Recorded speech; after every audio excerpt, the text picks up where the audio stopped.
Welcome, folks. And I want to thank Windstream for the coffee break. That was nice. And NexusGuard, of course, for the overall morning we're having here. This session is titled, basically, Debating Net Neutrality and How to Ensure Open, Innovative Network. I'm sure if you've been in the United States, you know this has been an issue of repeated, fierce debate for over a decade.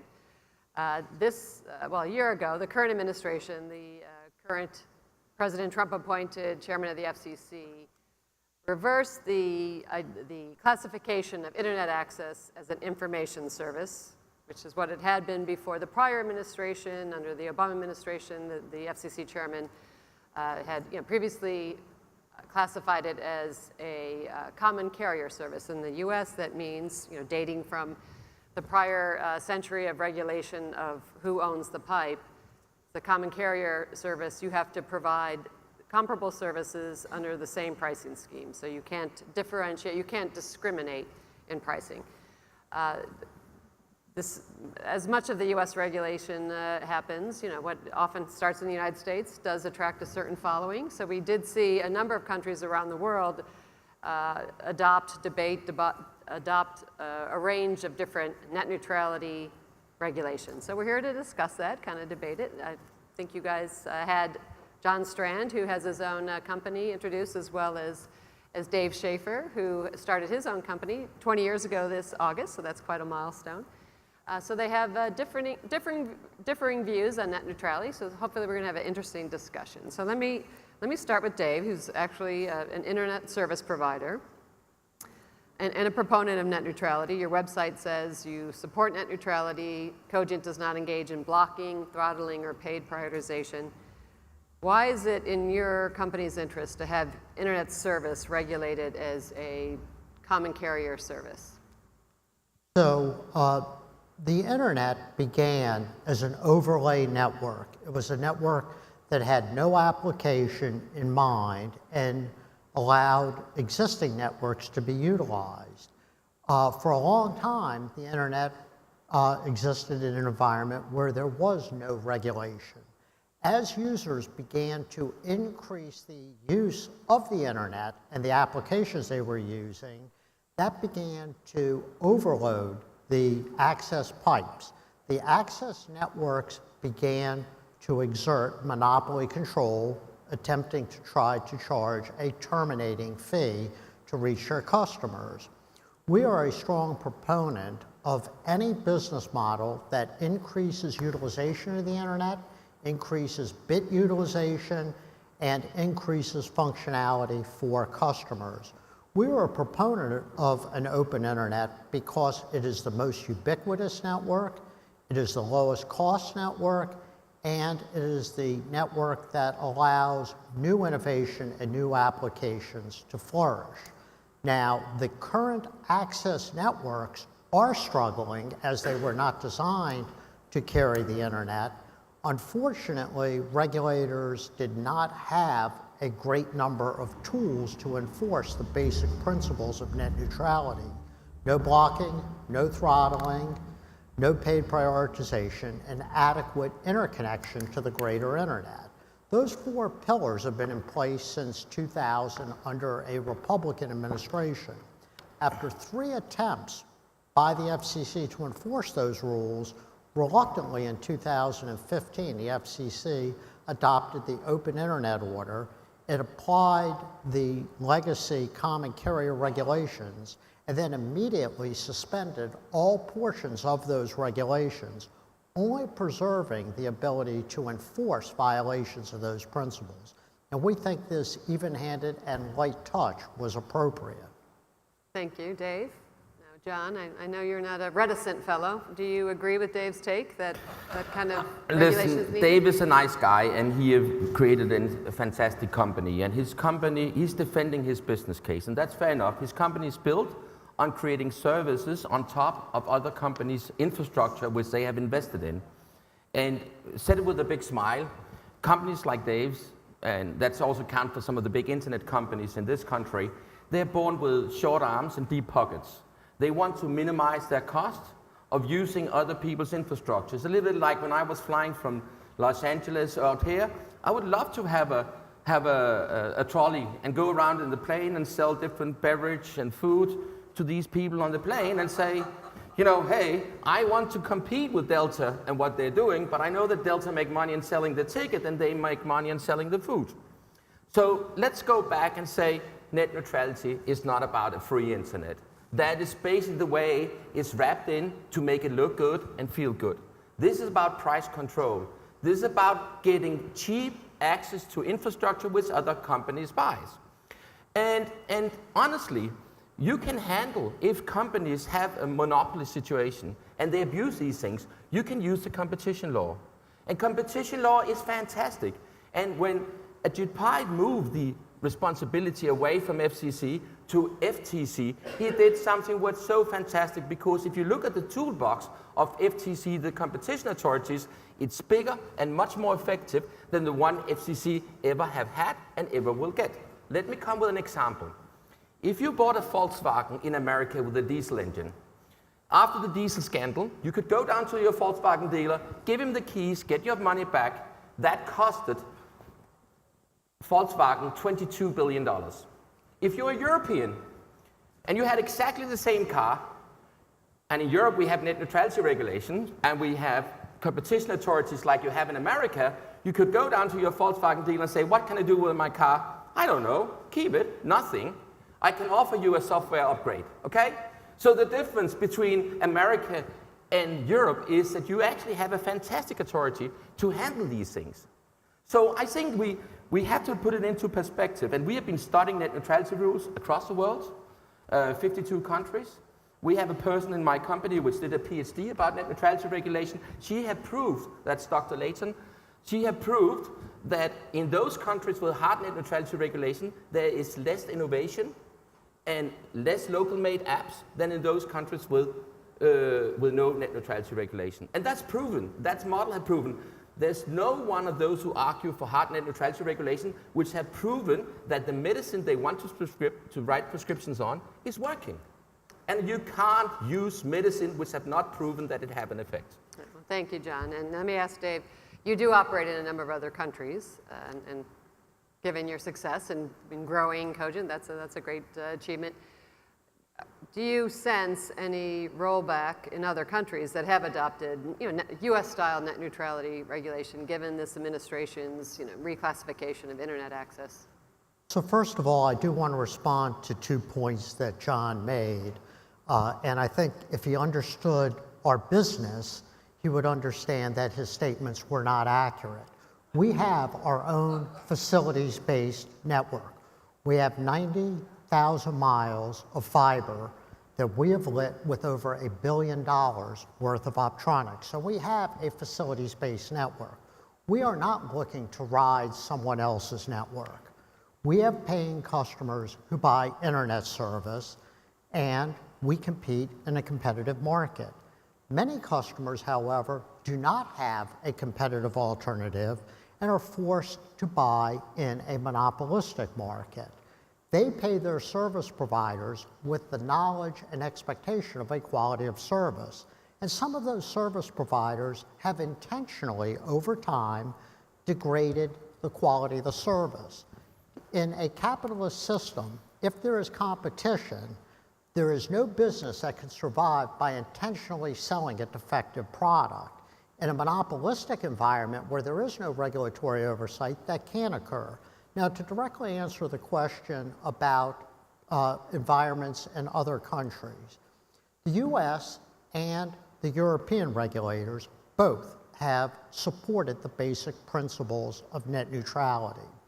The enforcement mechanisms in Europe are actually more efficient, using BEREC as the overseer of regulation, and then from BEREC, they typically delegate that authority to the regulator in each country, whether it be ARCEP in France, Ofcom in the UK, the Netzagentur in Germany. Now, because there is typically a governmental equity position in the PTT, they have oftentimes not been as vigorous as enforcing those regulations as they possibly could be. There is competition through DG Comp, again, another part of the EU regulatory authority reporting to a separate commissioner, and they also have investigated these matters. In the US, the two primary regulatory laws are the Sherman Antitrust Act and the Clayton Antitrust Act. Both of these acts have been violated by monopolists, but the FCC was established in 1934 in order to create a regulator with more expertise in telecommunications matters. They are then utilizing their expertise, which is deferred to them under the Chevron doctrine in the United States, to become the primary regulator. The FTC and the Justice Department do not have subject matter experts in these areas and rely on the FCC. The FCC, on 3 occasions, sued local access network operators for violation of net neutrality, and in all 3 cases, the courts agreed with the FCC in principle, but ruled against them because they did not have regulatory authority, because they made a unilateral decision in 2003 to classify the internet as an information service as opposed to a telecommunications service. It was only after they reclassified the internet as a telecommunications service in name only, and then suspended every single telecommunications regulation, that they assert regulatory authority, and the FCC deferred to them. The current administration is attempting to denude any ability to use regulatory expertise by transferring authority back to the FTC. We have seen 6 states in the US step in, passing net neutrality, and actually balkanizing the market, which I think is detrimental. You know, the part of the success of the United States has been a unified common market governed by the Interstate Commerce Clause, and it is not clear whether the regulations on the state level will be successful, but they have been sufficient to protect the open internet order as passed by the Obama administration. John made the assertion that investment may go up under the open internet order. What is absolutely a certainty, at least in the US and in Western Europe, since net neutrality has been supported, actual dollar value of investment has declined. All right, well, thank you. I know you want to respond. You're going to respond first on investment, which is more important. The description of what's going but on in also Europe. address BEREC, if you would. The description of what's going on in Europe is absurd, okay? Let's be honest. EU have a law. BEREC have no restrictions authorities at all.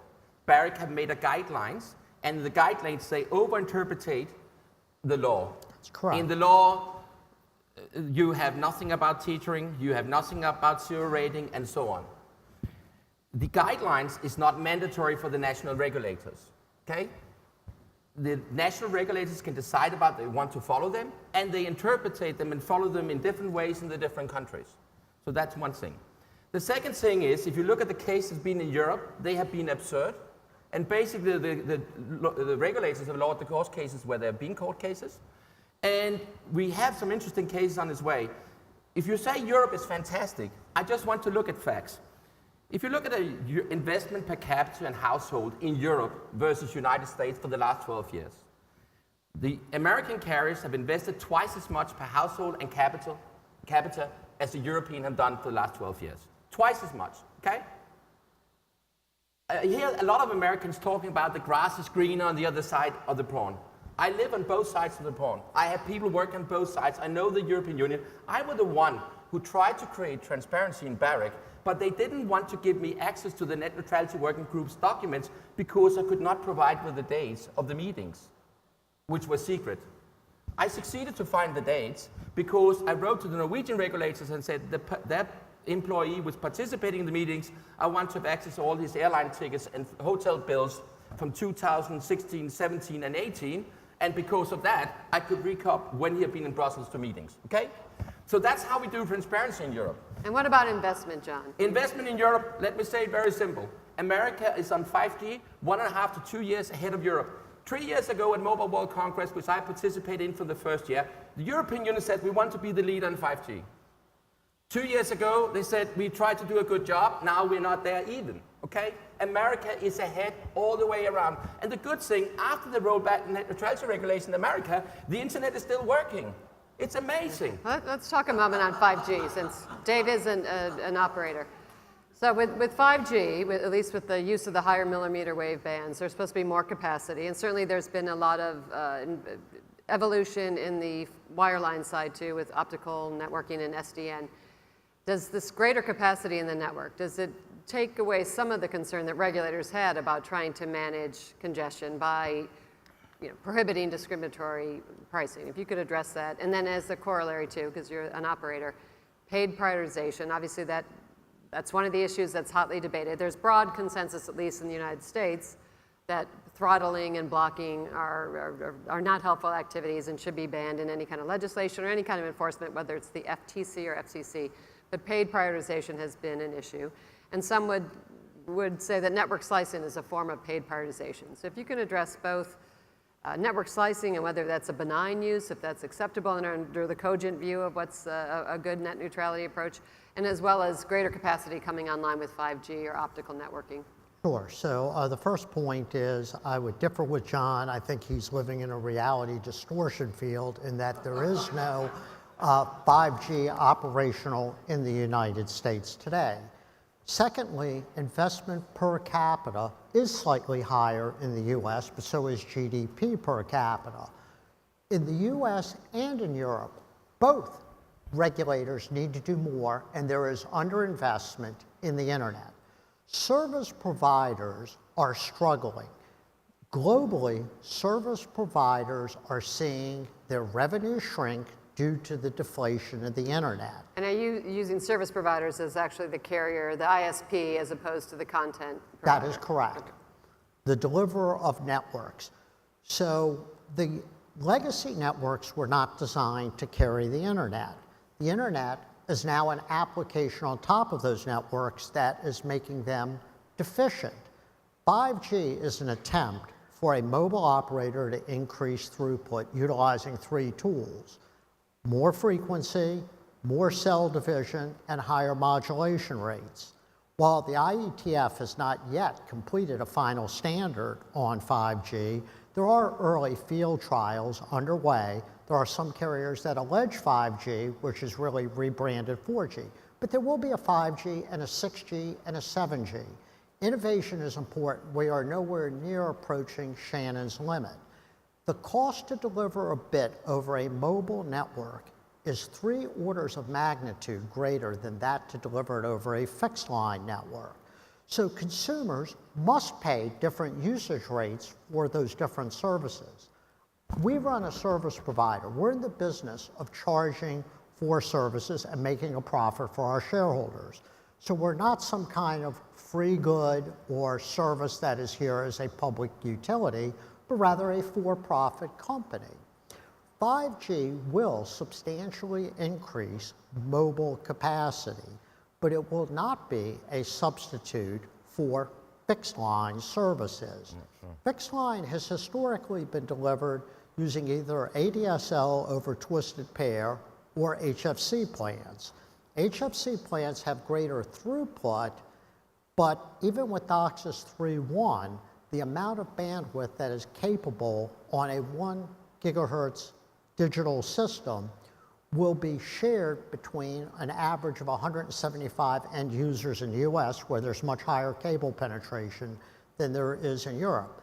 With an ADSL system, you can get generally about 40 to 50 megabits per second with relatively short loop lengths and no load coils and bridging caps, which is an ideal lab case. In both cases, those networks are dramatically inferior to a fiber network. Every fiber overbuild has proven unprofitable, to John's point. He consults carriers and helps them try to make money. Well, there is poor regulation because the regulators have not yet understood that local access is a technology monopoly. That means there should only be one carrier with a promulgated rate of return. But at the application layer, which is really where the internet functions, there should be unfeathered impedance to those applications and allowing them to flourish and create economic innovation. Roughly 1% of GDP growth in the OECD countries over the past 20 years has come from innovation from the internet. We've only had about 2% growth, so half of our growth economically in the developed world has come from the internet. The internet and telecom service providers as a percentage of GDP has shrunk in the developed world from 4.5% to 1.4% of GDP. So we are in the business of lowering the percentage that consumers spend on telecom services, yet at the same time experiencing tremendous value creation, both as individuals and society, through an open internet. Now, to the point of paid prioritization versus zero rating, they're very different concepts. Paid prioritization is the idea of selecting some traffic and treating it different than others. Well, the speed of light and glass is a constant. It is impossible to create a fast lane. The only thing a carrier can do is effectively create but slow lanes. there is network slicing. That's different than creating a dedicated That's very lane. different. That is taking a portion of the network and creating a walled garden separate from the internet. The market should allow that to occur. That needs to be disclosed to consumers. But a service provider has an obligation due to their franchise and their subsidies from citizens, utilities, and other members of society to make sure that their networks are performing via the law. And those local networks have received tremendous subsidies and now we're trying to extract monopoly profits. Let me turn quickly to John in terms of, because I know we're running out of time, but what does your research show in terms of innovation in places where actually, I can neutrality? say it very simple. You can Google it. If you Google Dr. Russell Layton, Aalborg University. On Aalborg University's website, you can find her PhD thesis, where she actually had done a PhD looking at the impact of net neutrality regulation impact on innovation in the app stores and so on. And she had made an econometric model where she actually had proven that net neutrality regulation have a negative impact. She have tested it across 52 countries around the world. She's been through all the academic literature. There don't exist any academic literature which proves that net neutrality regulation had the positive effect which some people claim it should have. That's a reality. And there's exists empirical research which proves that it actually have a negative effect. All right, I think we're out of time. So the debate is going to continue. Maybe you'll grab some of these gentlemen during our break, but please join me in thanking them for their spirited discussion. Thank you very much for hosting us. Thank you all very much.